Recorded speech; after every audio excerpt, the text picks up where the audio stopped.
Oh boy, my bookmark fell out, and I had the dickens of a time trying to find our place again, but I finally found it.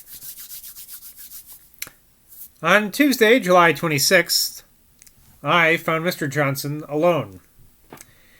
It was a very wet day, much like it is here right now, actually, and I again complained of the disagreeable effects of such weather.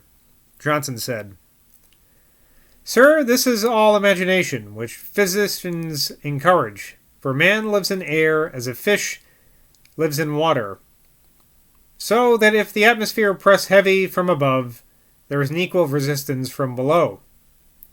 To be sure, bad weather is hard upon people who are obliged to be abroad, and men cannot labour so well in the open air in bad weather as in good. But sir, a smith or tailor, whose work is within doors, will surely do as much in rainy weather as in fair. Some very delicate frames indeed may be affected by wet weather, but not common constitutions." So he's not a believer in SAD, seasonal affective disorder, I guess. We talked of the education of children, and I asked him what he thought was best to teach them first. Johnson said, "Sir, it is no matter what you teach them first, any more than what leg you shall put into your breeches first. Sir, you may stand disputing which is best to put in first, but the meantime your breeches bare." That's a good point. "Sir, while you are considering which of two things you should teach your child first, another boy has learned them both." On Thursday, July 28th, we again supped in private at the Turk's Head Coffee House. Johnson said, "Swift has a higher reputation than he deserves. His excellence is strong sense, for his humour, though very well, is not remarkably good. I doubt whether the tail of the tub be his, for he never owned it, and it is much above his usual manner." Footnote here. This opinion was given by him more at large at a subsequent period. See Journal of a Tour of the Hebrides, 3rd edition, page 32. So you have to go buy that book too to get the whole story. Johnson continues, "Thomson, I think, has as much of the poet about him as most writers. Everything appeared to him through the medium of his favourite pursuit. He could not have viewed those two candles burning but with a poetical eye." No idea what he's talking about. Has not blank, but a later footnote tells us that he's talking about Burke.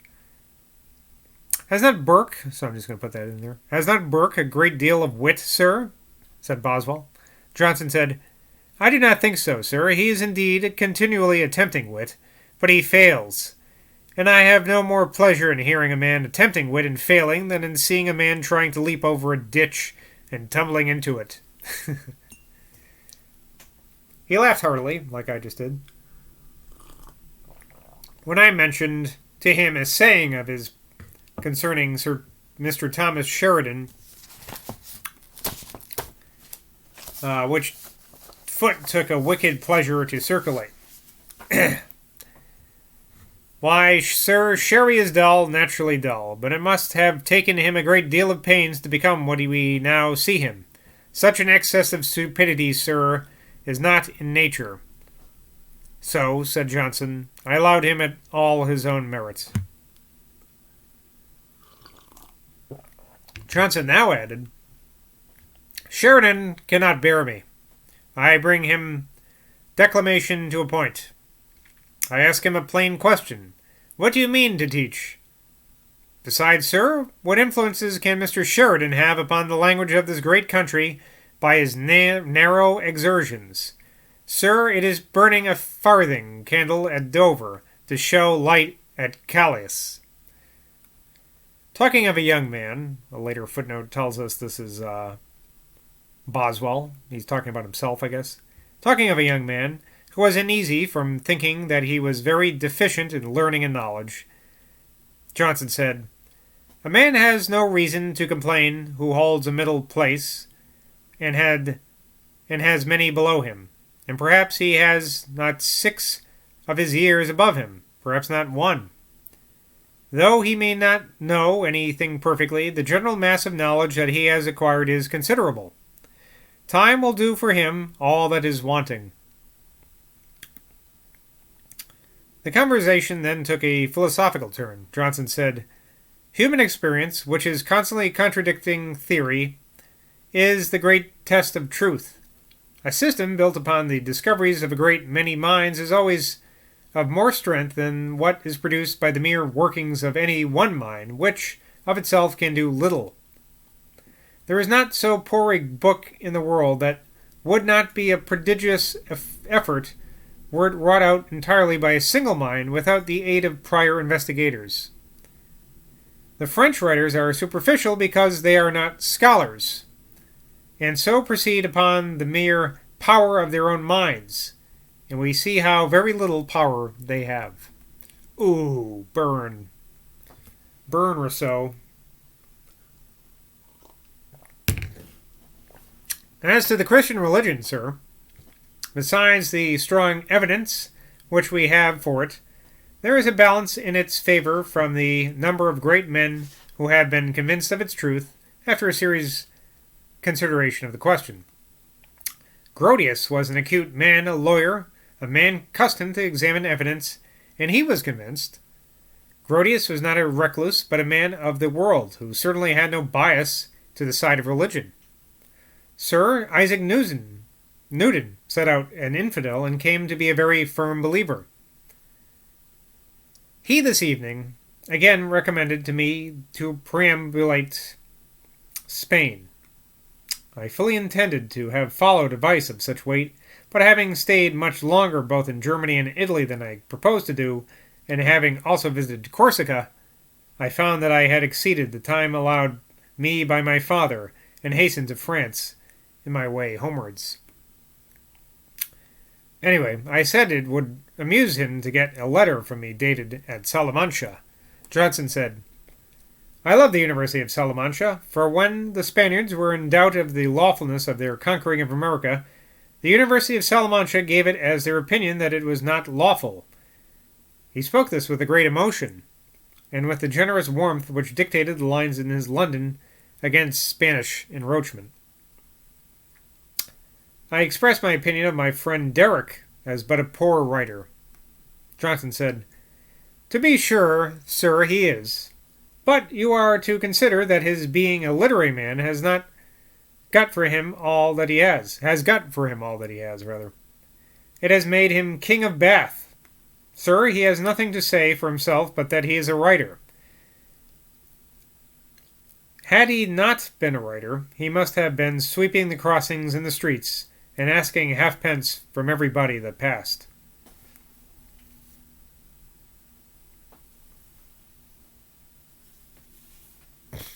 Okay.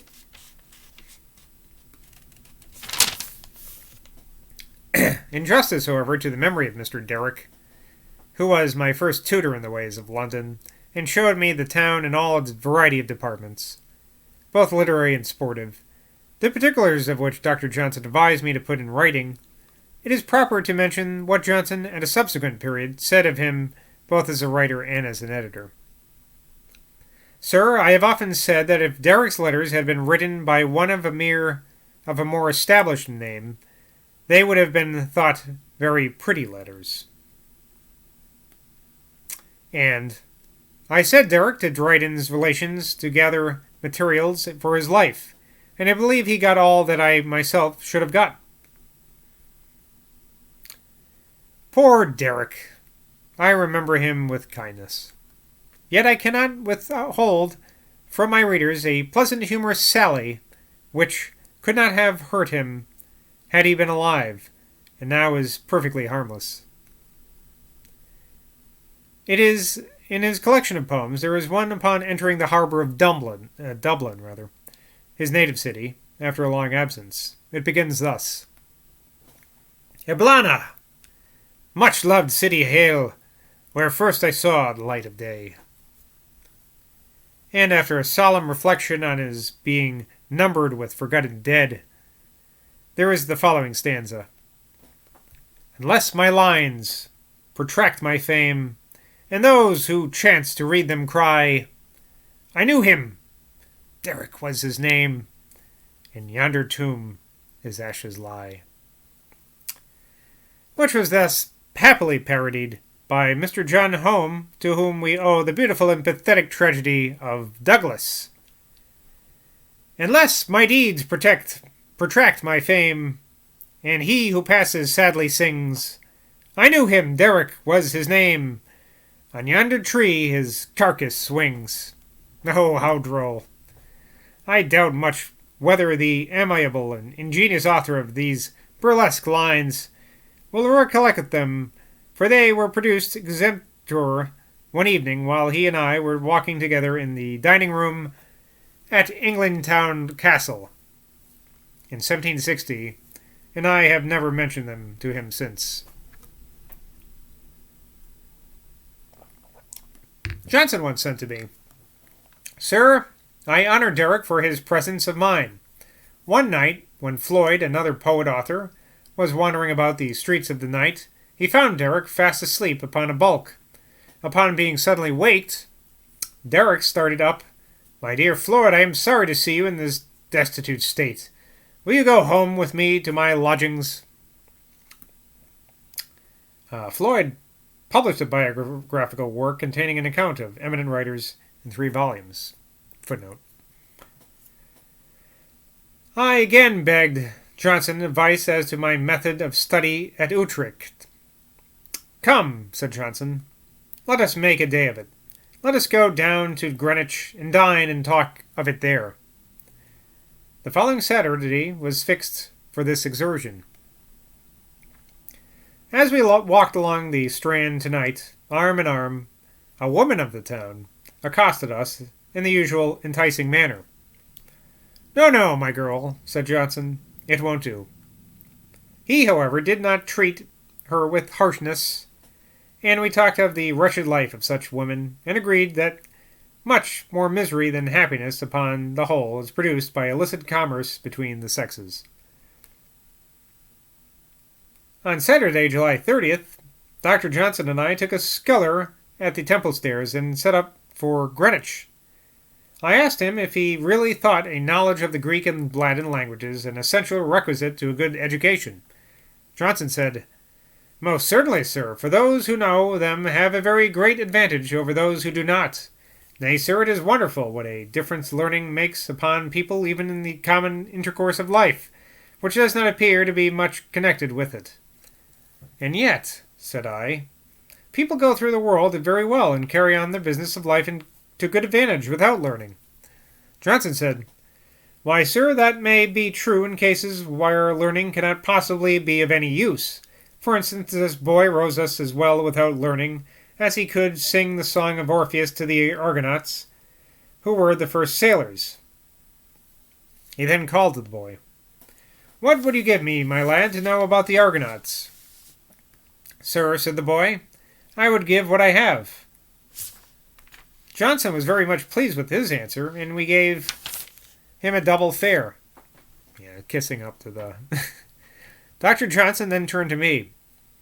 Sir, said he, a desire of knowledge is the natural feeling of mankind, and every human being whose mind is not debauched will be willing to give all that he has to get knowledge. Something to think about. We landed at the Old Swan and walked to Billingsgate, where we took oars and moved smoothly along the Silver Thames. It was a very fine day. We were entertained with the immense number and variety of ships that were lying at anchor, and with the beautiful country on each side of the river. I talked of preaching, and of the great success which those called Methodists have. I now have a very long footnote I'm afraid I have to read about Methodists before we can get to Johnson's answer to this. I hope you bear with me. So this is Boswell. All who are acquainted with the history of religion, the most importantly, surely, that concerns the human mind, know that the appellation of Methodist was first given to a society of students at the University of Oxford who, about the year 1730, were distinguished by an earnest and methodical attention to devout exercises. This disposition of mine is not a novelty or peculiar to any sect, but has been, and still may be found, in many Christians of every denomination. Johnson himself was, in a dignified manner, a Methodist. In his Rambler, number 110, he mentions with respect the whole discipline of regulated piety, and in his Prayers and Meditations, many instances occur of his anxious examination into his spiritual state. That this religious earnestness, and in particular an observation of the influence of the Holy Spirit, has sometimes degenerated into folly, and sometimes been counterfeited for bare, base purposes, cannot be denied. But it is not, therefore, fair to decry it when genuine. The principal argument in reason and good sense against Methodism is, lowercase Methodism, is that it tends to debase human nature and prevent the generous exertions of goodness by an unworthy supposition that God will pay no regard to them. Although it is positively said in the Scriptures that He will reward every man according to his works, but I am happy to have it in my power to do justice to those whom it is the fashion to ridicule, without any knowledge of their tenets. And this I can do by quoting a passage from one of their best apologists, Mr. Milner, who thus expresses their doctrine upon the subject. Justified by faith, renewed in his faculties, and constrained by the love of Christ, their believer moves in the sphere of love and gratitude, and all his duties flow more or less from this principle. And though, italics, they are accumulating for him in heaven a treasure of bliss proportioned to his faithfulness and activity, and it is by no means inconsistent with its principles to feel the force of this consideration, end of italics, yet love itself sweetens every duty to his mind, and he thinks there is no absurdity in his feelings the love of God as the grand commanding principle of his life. That's quoted from Essays on Several Religious Subjects and etc. by Joseph Milner, A.M., Master of the Grammar School of Kingston upon Hull, 1789, page 11.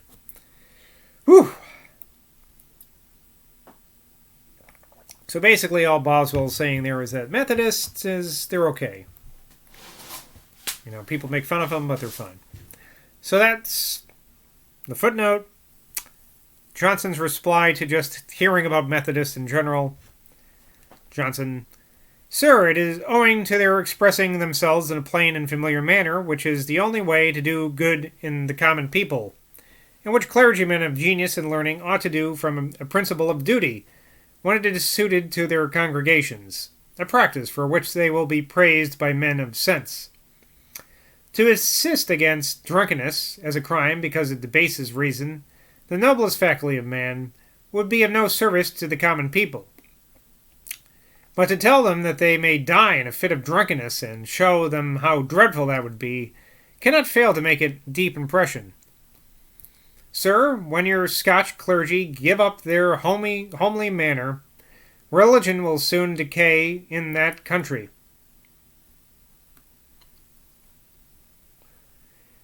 Let this observation, as Johnson meant it, be ever remembered. Okay. Yeah, they lost me on this Methodist thing here. I guess I don't remember. I'm afraid I'm not too familiar with Methodists, not running into them too much in my own life. I guess I should. I'm a little exhausted from that last footnote, so I think I'm gonna call it a day. We'll leave them on this rowing on the Thames, which is a nice, pleasant, summery image for this rainy day. We'll pretend we're back on Saturday, July 30th, 1763, rowing in the Thames, listening to blowhards talk about Methodism. Could be worse, right? Till next time, bye from Boswell.